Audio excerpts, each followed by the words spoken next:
আগমন ঘটবে দাজ্জালের, এআই এর মাধ্যমে কন্ট্রোল করবে পৃথিবী। একবিংশ শতাব্দীর তরুণ প্রজন্ম এমন এক পৃথিবীতে বাস করছে যেখানে প্রযুক্তি এবং বাস্তবতার সীমারেখা ক্রমশ ঝাপসা হয়ে আসছে। কৃত্রিম বুদ্ধিমত্তা বা আর্টিফিশিয়াল ইন্টেলিজেন্স এআই আজ মানুষের কণ্ঠস্বর, চেহারা, এমনকি চিন্তা ভাবনা পর্যন্ত নকল করতে সক্ষম। প্রযুক্তির এই অবিশ্বাস্য অগ্রগতি একদিকে যেমন মানবজাতির জন্য নতুন সম্ভাবনা তৈরি করছে, তেমনি অন্যদিকে এক গভীর আশঙ্কার জন্ম দিয়েছে। অনেকেই মনে করছেন আধুনিক প্রযুক্তির এই রূপ ইসলামিক ভবিষ্যৎবাণীতে বর্ণিত দাজ্জালের অলৌকিক ক্ষমতার সঙ্গে মিলে যাচ্ছে, যা সত্য ও মিথ্যার মধ্যে পার্থক্য করা কঠিন করে তুলবে। আজকের আর্টিফিশিয়াল ইন্টেলিজেন্স এআই এমন পর্যায়ে পৌঁছেছে যা কিছুদিন আগেও কল্পবিজ্ঞানের বিষয় ছিল। মানুষের মুখমণ্ডল নকল করে ভিডিও তৈরি করা, কণ্ঠস্বর হুবহু নকল করে কথা বলানো, এমনকি চ্যাট জিপিটি এর মতো উন্নত মডেল লক্ষ লক্ষ মানুষের চিন্তা নিয়ন্ত্রণ করার ক্ষমতা রাখে। অত্যাধুনিক রোবট এখন মানুষের মতো অনুভূতি প্রকাশ করতে পারে। এই প্রযুক্তিগুলো ব্যবহার করে এমন ভ্রম তৈরি করা সম্ভব যেখানে একজন বাবাও তার সন্তানের আসল কণ্ঠস্বর চিনতে পারবেন না। ইসলামিক বিশ্বাস অনুযায়ী কিয়ামতের আগে দাজ্জালের আগমন ঘটবে, যা মানব ইতিহাসের সবচেয়ে বড় ফিতনা বা পরীক্ষা হবে। সহিহ হাদিসের বর্ণনা অনুযায়ী দাজ্জাল একজন মানুষ হবে যার থাকবে অলৌকিক ক্ষমতা। সে নিজেকে ঈশ্বর হিসেবে দাবি করবে এবং মানুষকে তার উপাসনা করতে বাধ্য করবে। হাদিসে বর্ণিত তার কিছু ক্ষমতা হলো, সে মেঘকে বৃষ্টিপাতের আদেশ দেবে এবং মেঘ বৃষ্টিপাত করবে। তার আদেশে জমিতে ফসল উৎপন্ন হবে। তার এক হাতে থাকবে জান্নাত এবং অন্য হাতে জাহান্নাম, কিন্তু প্রকৃতপক্ষে তার জান্নাত হবে জাহান্নাম এবং জাহান্নাম হবে জান্নাত। তার চলার গতি হবে বাতাসের মতো দ্রুত, বা যা বৃষ্টিকে চালিত করে।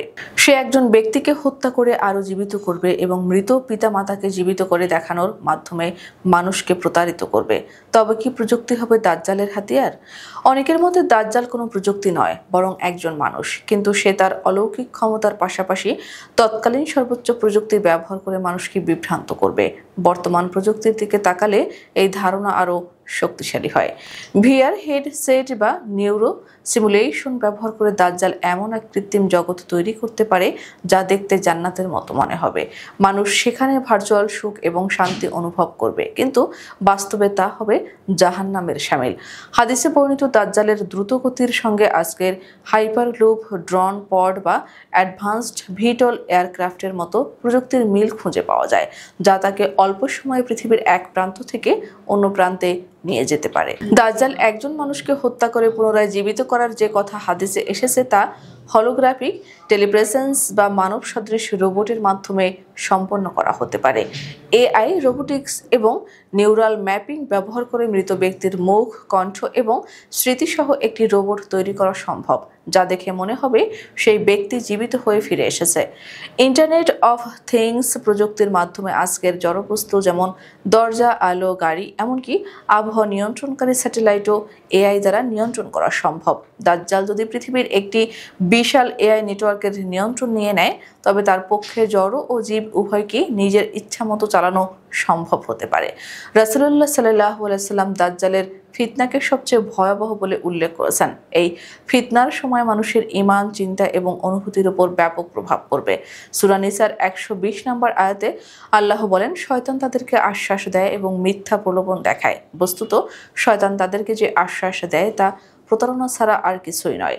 এই ভয়াবহ ফিতনা থেকে বাঁচার জন্য রাসূলুল্লাহ সাল্লাল্লাহু আলাইহি সাল্লাম কিছু উপায় বাতলে দিয়েছেন। সহিহ মুসলিম শরীফের 809 হাদিসে তিনি বলেছেন, যে ব্যক্তি সূরা কাহাফের প্রথম 10 আয়াত মুখস্থ করবে সে দাজ্জালের ফিতনা থেকে রক্ষা পাবে। এছাড়াও তিনি একটি বিশেষ দোয়া পাঠ করার নির্দেশ দিয়েছেন, হে আল্লাহ, আমি আপনার কাছে কবরের শাস্তি, জাহান্নামের শাস্তি, জীবন ও মৃত্যুর ফিতনা এবং দাজ্জালের ফিতনা থেকে আশ্রয় চাই। প্রযুক্তি নিজে কোনো পাপ নয়, কিন্তু যখন তা দাজ্জালের মতো কোনো প্রতারকের হাতে পড়বে, তখন তা ঈমান ধ্বংসের এক ভয়াবহ অস্ত্রে পরিণত হবে। তাই আমাদের দায়িত্ব হলো প্রযুক্তিকে চিনে তার ফাঁদে পা না দিয়ে সত্যের পথে দৃঢ় থাকা।